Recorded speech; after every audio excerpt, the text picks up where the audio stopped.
Akhirnya Najwa Shihab balas telak ejekan Nikita Mirzani, usaha untuk merobohkan. Akhir-akhir ini Nikita Mirzani vokal menyindir presenter kondang Najwa Shihab di media sosial. Hal ini bukan tak beralasan, pasalnya Nikita Mirzani tak senang dengan pernyataan Najwa Shihab yang menyindir gaya hidup polisi yang hedon hingga kasus Ferdy Sambo. Kemudian Nikita Mirzani pun terus menyerang Najwa Shihab.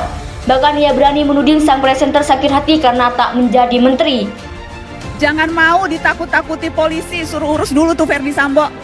Sepanjang kita tahu apa yang kita lakukan benar, kita tidak merugikan orang lain, jangan mau ditakut-takuti dengan pasal. Kita juga bisa belajar pasal-pasal, kita juga tahu apa hak-hak kita sebagai warga negara. Kalau tidak tahu, cari tahu. Jadi jangan mau gampang ditakut-takuti. Niki kenapa sih suka cari ribut? Saya tuh nggak suka cari ribut. Kalau orang boleh beropini, kenapa saya nggak boleh? Apa karena yang beropini itu orang yang nggak pernah cari masalah, atau yang beropini itu katanya orang pinter, atau yang beropini itu adalah Najwa, jadi saya nggak boleh beropini juga, kan sama aja. Jadi yang boleh beropini itu cuman Najwa Shihab aja, Nikita Shihab nggak boleh beropini.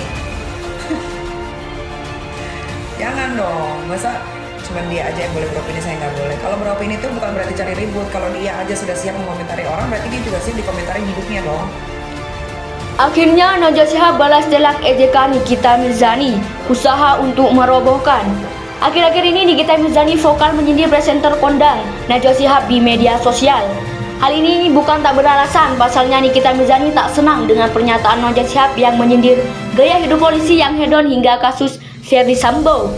Kemudian Nikita Mirzani pun terus menyerang Najwa Shihab. Bahkan ia berani menuding sang presenter sakit hati karena tak menjadi menteri. Jangan mau ditakut-takuti polisi, suruh urus dulu tuh Ferdy Sambo. Sepanjang kita tahu apa yang kita lakukan benar, kita tidak merugikan orang lain, jangan mau ditakut-takuti dengan pasal.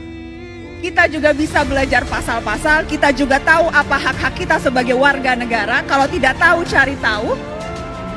Jadi jangan mau gampang ditakut-takuti. Niki kenapa sih suka cari ribut? Saya tuh nggak suka cari ribut. Kalau orang boleh beropini, kenapa saya nggak boleh?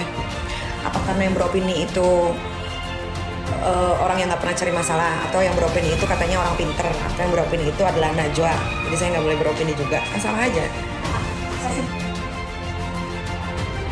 Jadi yang boleh beropini tuh cuman Najwa Shihab aja, Nikita Shihab nggak boleh beropini. Jangan dong, masa cuman dia aja yang boleh beropini, saya nggak boleh. Kalau beropini itu bukan berarti cari ribut. Kalau dia aja sudah siap mengomentari orang, berarti dia juga siap dikomentari hidupnya dong.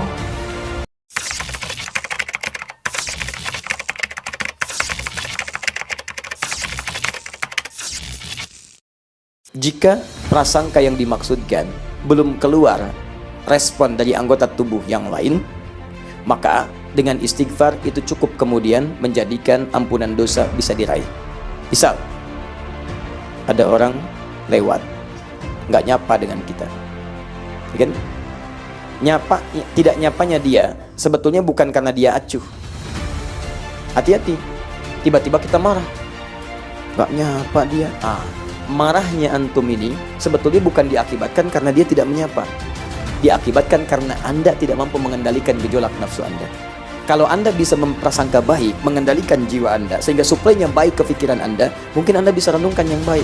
Oh, mungkin dia tidak nyapa karena buru-buru. Oh, mungkin dia tidak nyapa sedang sakit gigi. Oh, dia mungkin tidak nyapa karena sedang begini dan begini. Baik arahannya. Dan Anda bisa mengambil rumusnya. Lihat, rumus nafsu ketemu takwa.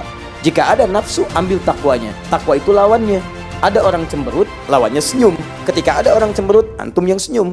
Ada orang tidak nyapa, lawannya nyapa. Jadi kalau antum tidak disapa, antum yang nyapa. Sederhana sebetulnya. Gak usah berprasangka. Lewat dia, tidak nyapa. Oh, tidak nyapa, lawannya nyapa. Assalamualaikum, akhi.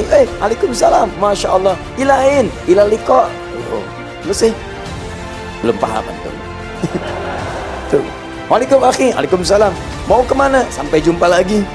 Tuh, nanya, sapa, alhamdulillah, buru-buru ya? Iya, kok buru-buru amat? Si Amat aja nggak buru-buru? Nah, itu kan si Amat, saya kan Edi. Oh, jalan ya, Masya Allah. Enak gitu hidupnya, nyaman. Gitu aja. Suami pulang ke rumah, gitu kan? Istri dalam keadaan cemberut, gak usah berprasangka. Cemberut, lawannya senyum. Di begitu istri kemudian cemberut, suami langsung ambil senyuman. Mama. Ya, Masya Allah. Kok cemberut? Kenapa sayang? Udah selesai. Kalau sudah begitu mau selesai itu cepet. Papa, kenapa mah? iPhone seri 8. Masya Allah, iklan enak. Nah, kalau belum keluar dalam bentuk respon tubuh, itu bisa dengan istighfar. Dalilnya Quran surah 3 ayat 133, wasari'u ila maghfirah, tegas istighfar. Dengan taubat, bukan cuma di lisan, taubat nggak mau mengulangi. Dalilnya Quran surah 4 ayat 17, innamat taubatu 'ala Allahi lilladzina ya'maluna su'a bijahalatin thumma yatubuna min qarib. Astagfirullah, salah saya.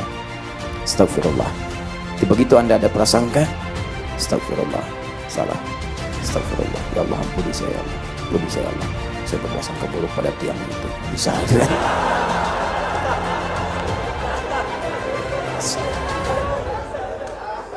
Sudah. Ingat, kadang-kadang listriknya yang bahaya. Tapi kalau itu sudah hadir ke respon tubuh, misal mulut sudah bicara, tangan sudah menulis, prasangka buruk dituliskan dalam bentuk status, ternyata dia tidak seperti apa yang kita kira, ditulis menyebar. Kenapa teh komen sakit muncul itu tuh rupanya begitu. Penasaran lagi orang, 2 dosa. Muncul lagi yang lainnya, apa sih rahasia? Masya Allah, muncul lagi yang lain sampai 1000 komen gara-gara prasangka buruk. Padahal apa yang diprasangkakan belum tentu sepenuhnya benar. Maka kalau seperti itu tidak mudah.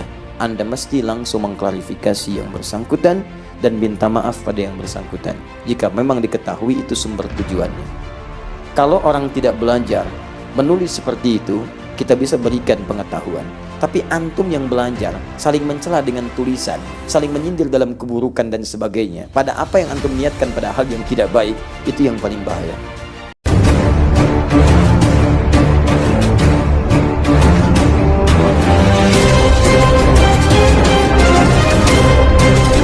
Akhirnya Najwa Shihab balas telak ejekan Nikita Mirzani, usaha untuk merobohkan. Akhir-akhir ini Nikita Mirzani vokal menyindir presenter kondang Najwa Shihab di media sosial. Hal ini bukan tak beralasan, pasalnya Nikita Mirzani tak senang dengan pernyataan Najwa Shihab yang menyindir gaya hidup polisi yang hedon hingga kasus Ferdi Sambo. Kemudian Nikita Mirzani pun terus menyerang Najwa Shihab. Bahkan ia berani menuding sang presenter sakit hati karena tak menjadi menteri. Akun baru tahu kenapa Mbak Nana menggebu-gebu bicara soal polisi. Jadi dulu Mbak Nana itu kepingin jadi menteri pendidikan. Tapi Bapak Jokowi lebih memilih yang satu lagi, laki-laki. Akhirnya sebuah kabinet Bapak Jokowi pasti digebu-gebuin sama Mbak Nana. Karena masalah hati hancur tidak dipilih sebagai menteri. Tuding Nikita Mirzani dikutip tribunnews.com pada Senin 19 September 2022. Alih-alih terpancing dengan cibiran Nikita Mirzani, Najwa Shihab justru membalas ejekannya dengan cara yang lebih elegan. Najwa Shihab membuktikan dirinya jauh lebih berkelas dari Nikita. Najwa Shihab meraih penghargaan dan terpilih menjadi public figure inspiratif terpopuler di ajang Indonesia Television Award 2022, Kamis 22 September 2022. Najwa Shihab mengucapkan rasa syukur dan alasannya yang kerap mengkritik kebijakan pemerintah. Najwa Shihab mengatakan bahwa sudah menjadi tugas dan tanggung jawab seorang jurnalis untuk menggaungkan suara publik di tengah virus dusta yang bertebaran. Alhamdulillah, terima kasih atas penghargaan ini, teman-teman, di tengah tsunami informasi dan virus dusta yang meracuni udara. Saya percaya tugas jurnalisme adalah menggaungkan suara publik. Ujarnya dilansir dari Instagram @najwashihab Jumat 23 September 2022.